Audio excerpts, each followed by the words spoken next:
The Toronto Blue Jays are just in a full-on free-fall collapse right now, folks, and we are going to dive into it. Is this what their season truly is, or is there any hope that they are going to be able to bounce back? Before we get into it, hit that like, smash that subscribe button, and of course, let us know your thoughts about all this in the comments down below. If we speak with a little bit more passion in this one, a little bit more gusto than we regularly do, it is because at heart we are Toronto Blue Jays fans, and this has been arguably one of the most frustrating seasons that I have ever seen, more so than 2024 when they were bad, because this time they were walking in with World Series aspirations. Not even aspirations, but almost expectations, considering you went there last year. Or at least like a deep run, because obviously we know it's very hard to get back to the World Series back-to-back years, right? You got to be the LA Dodgers type of level of good to get back there, but at least a deep run and a consistency throughout the regular season, which we saw last year, and this year it's been nothing to that extent.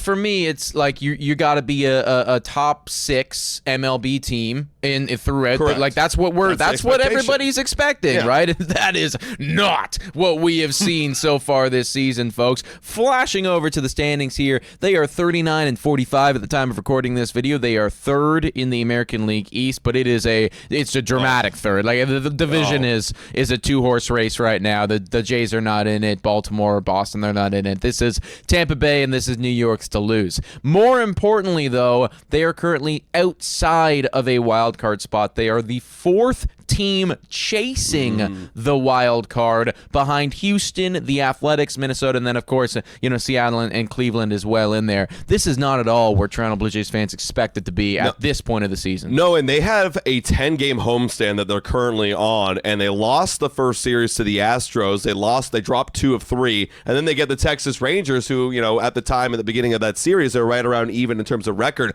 They got swept in a 4-game series over this past weekend. Utterly embarrassing that the Blue Jays were able to get swept in their own home ballpark, and it's the same thing in this entire series. They get blown up early, they fall behind, the offense can't come back. Then they try to mount a rally, and they just come up short, and that has forced them to get a 6-game losing streak, 2.5 games out. And I'm going to flash this over right here. Just look at the prediction or the FanGraphs playoff odds just to make the playoffs. 27.4% chance. It is absolutely plummeting where they were at the beginning of the homestand, 56.4 around 500. They've absolutely plummeted. Let me ask you, Nick, is this basically the end of the road for the Toronto Blue Jays? Dude, I'm thinking maybe, like a strong maybe, and I'm thinking back to last year at this time. Okay, so last year at this time, the Toronto Blue Jays were actually very, very good, but we learned that they were 100% legit right now when they swept in a 4-game series the New York Yankees. Exactly at this time, because I believe the final game of that was on Canada Day. Okay, it was the New York Yankees series, and they swept them, and that was the oh my gosh, this team is really good. We just saw the polar opposite. The exact same time in the season, and you got swept in a 4-game series at home just prior to Canada Day. So last year at this time, we learned it's like, oh damn, this team is 100%. I think we're learning the flip side of this. I think that we just learned that, oh wait, actually, this team is just not it this year. No, and it comes down to the fundamentals, and we've been watching basically almost every single game this year of the Toronto Blue Jays, and the fundamentals this year versus last year are not there. Defensively, not even close to the same team. What leads the league in errors last American time I checked. That's pitiful. That's really, really bad. Then you look at the base running, you look at just the small little things in the box, you look at the plate approach, you look at the execution, everything is just off this year. And from my perspective watching this team, it feels like they're trying to chase and get to the level where they were last year. But that's the difference. Last year, they let the game come to them. They let their opponents make the mistakes, and they capitalize. Now the opponents are capitalizing on their mistakes. Last night, you saw the winning run score from second on a wild pitch. That's unbelievable. And they're letting other teams take advantage and beat them. So the Toronto Blue Jays this year, just overall, are making mistakes, but there are a few individuals that are absolutely making mistakes in their own right and not showing up. The mistakes are even further emphasized when, your star players are just not at all performing like star players, right? Looking over at Vladimir Guerrero Jr., this is by far and away his worst season ever, and it just continues to get worse. On the year, he's batting .268, which would be serviceable if there was any type of power to go along with your .268 batting average.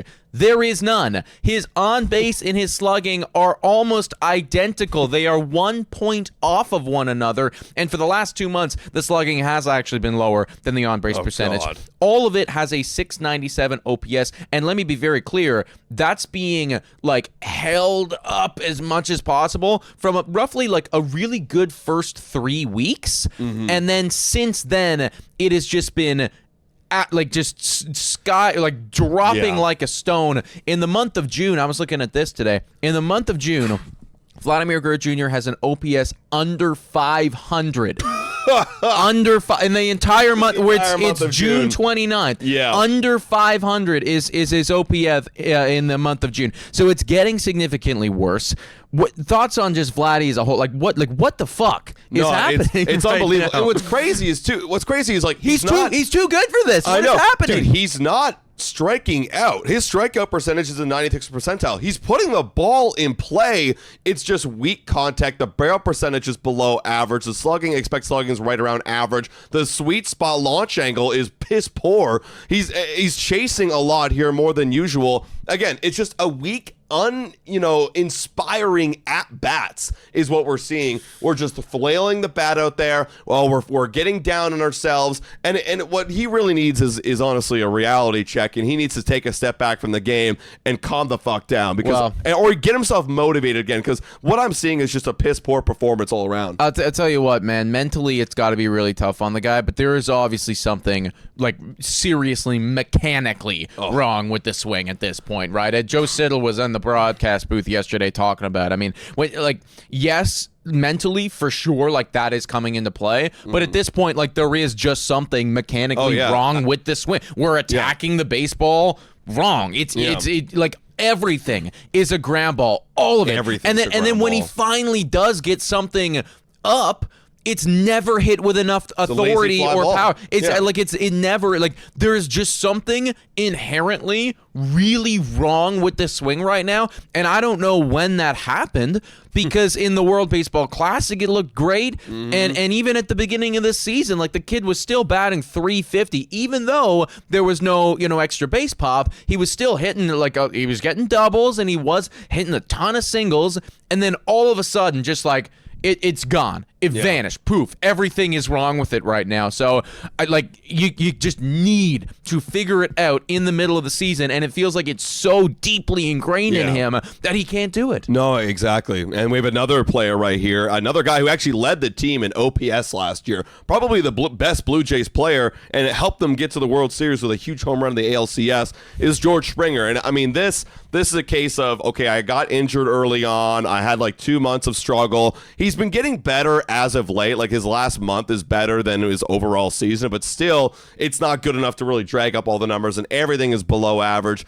George Springer, I mean, this is his final year of the deal. He's falling off, but you needed George Springer to be George Springer, and I actually have more faith that George Springer is going to find a way to salvage this season than Vladimir Guerrero Jr. But point being is that you got two of your stars doing not a hell of a lot. Honestly, everybody else is doing just fine. Lucas has been a stud, almost 800 OPS. Okamoto, one of the best signings of the offseason, in my opinion. Varsho's doing great. Clement's an all-star, deservingly so. Kirk is coming back from injury. He hit a homer this weekend, but hopefully he rounds it out. Even Pinango, unexpected guys doing stuff. Everyone else doing their job. It's your stars that are missing. Yeah, we're missing a 960 OPS in exchange for a 678 one. And then, we're missing an 850 OPS for a 697 one, which has actually in the last 2 months been significantly worse than that. Yeah. Yeah. So, it's tough to do anything when your leadoff hitter and your third hitter, the guys that get the most at-bats and are, the most opportunities to come up in big spots and the most chances to do serious damage and ambush the pitcher, like, they're making it real easy. Yeah, it's no wonder why they're falling behind in games so early. Oh, they can't for get sure. any runs with those guys. There was another statistic. We don't have it up here, but in the first inning of ball games, one, our pitchers have been piss poor, terrible. I don't know why that's happening. That's another big issue with the Toronto Blue Jays. But number two, like, we're always getting beat and like we're always getting outscored on, like, every time. And then in the last like 8 games, this doesn't include yesterday. Well, in the last 8 games, there was a fun statistic where it was like the score when the Toronto Blue Jays scored their first run, and it was like 4-0. 6-0, like, for the other team, right? It's okay, like, and then we score our first run, right. like we're and it was like all of them were like this. We're always down. It's never 0-0. We never score first. We're always trailing and in a hole, and that's just what it's been for the last little bit. So offense has been a big problem. Starting pitching as well. Yeah, I was gonna say, what the fuck happened to this? I was gonna say this is the reason why they're starting so piss poor. This was and supposed behind. to be so good. Oh, I know. And the last little bit, it's just falling like a stone. 25th in all of baseball in ERA, and the reason why is because you're seeing a bad stretch of Cease. Gosman, Corbin has just been buns. I mean, he was supposed to be a Band-Aid. He's showing his true colors. Savage has the second best ERA on this team, but he's still a young guy that's trying to figure it out. Right now, this pitching staff is abysmal. I mean, look, like, if you showed me that top 4 right there, Cease, Bieber, Savage, Gosman, at the beginning of the year, I'd be like, these guys all got, 3 ERA. Maybe Savage because he's young, maybe a little bit over 4. These guys got 3. Maybe someone's even got a 2 in here. They're doing so well. Nah, it's a 3, it's a 6, it's a 3.5, it's a 4.5, and you got a 5. And it's been getting like worse for them as well. Yeah, because they were, for a long time, actually, the pitching was doing it, and there was stretches where it's like, okay, we're still losing, but we're losing like 3-1. Right. And the pitching was still like keeping us in the game, and now it's like all of a sudden everyone at the same time has just like really imploded, and it's I don't know, because all the pressure got or just it's probably the case of like we're eventually gonna go through a bad stretch too, and that bad stretch is happening right now, but we haven't given ourselves enough cushion to be allowed to go through a bad stretch, and then 2, we don't have a good enough offense to be able to help weather this storm with us, and we've just lost and lost and lost and lost. Yeah, the Blue Jays, the whole weathering of the storm, that's the narrative we've been using on Blue Jays today. That was for the first few months of the season. That could have been your best baseball. Well, we went 500. And we went 500. Like, this team literally at their best was a 500 ball team. Just holding on until hopefully the whole hope was that Vladimir Guerrero Jr. is going to start playing well. George is going to get healed and start playing well. And then the pitching staff was under a lot of pressure, and the bullpen being the strength, they've been holding it up pretty good, being overused too. I mean, it's starting to fall apart right now, and I'm thinking, as a Blue Jays fan, I'm thinking this is over. Like, even if you do, let's say squeak into a wild card, even if you do, and they're 2.5 games back now, there's nothing in this team that it's instilling with confidence. I guess the only hope is that if you do squeak into a wild card, I guess the thought there would be you'd be getting hot at the end of the year. That's really and then maybe you play good baseball, but right now, unless Vladdy completely changes his mentality and his approach after the All-Star break, because it feels like he needs an All-Star break, and the pitching staff gets back to being regular, serviceable, giving your team a chance to win, this team isn't going anywhere. No, there's nothing. There's just nothing right now about this team that's good. And yeah, the literal only hope that any Blue Jays fan should be holding on to is that, lucky enough for us, there's still 78 games, 79, something like that. Like, there's still a lot of games left. And the only thing that we can hope for is that everything that we've done up until this point is going to change. Because nothing about this squad right now is we're gonna make noise in the playoffs. No. And sure, yeah, if we squeak in, great, but we're gonna get bounced by the Tampa Bay Rays, the New York Yankees, or some other serviceable and better team than us in the American League. Everything about what's happened so far has got to change, and it has to change right now if you have any hope. Yeah, it does. Guys, let us know your thoughts in the comments down below. Hit that like button, smash that subscribe button, and we'll catch you next time. Cheers.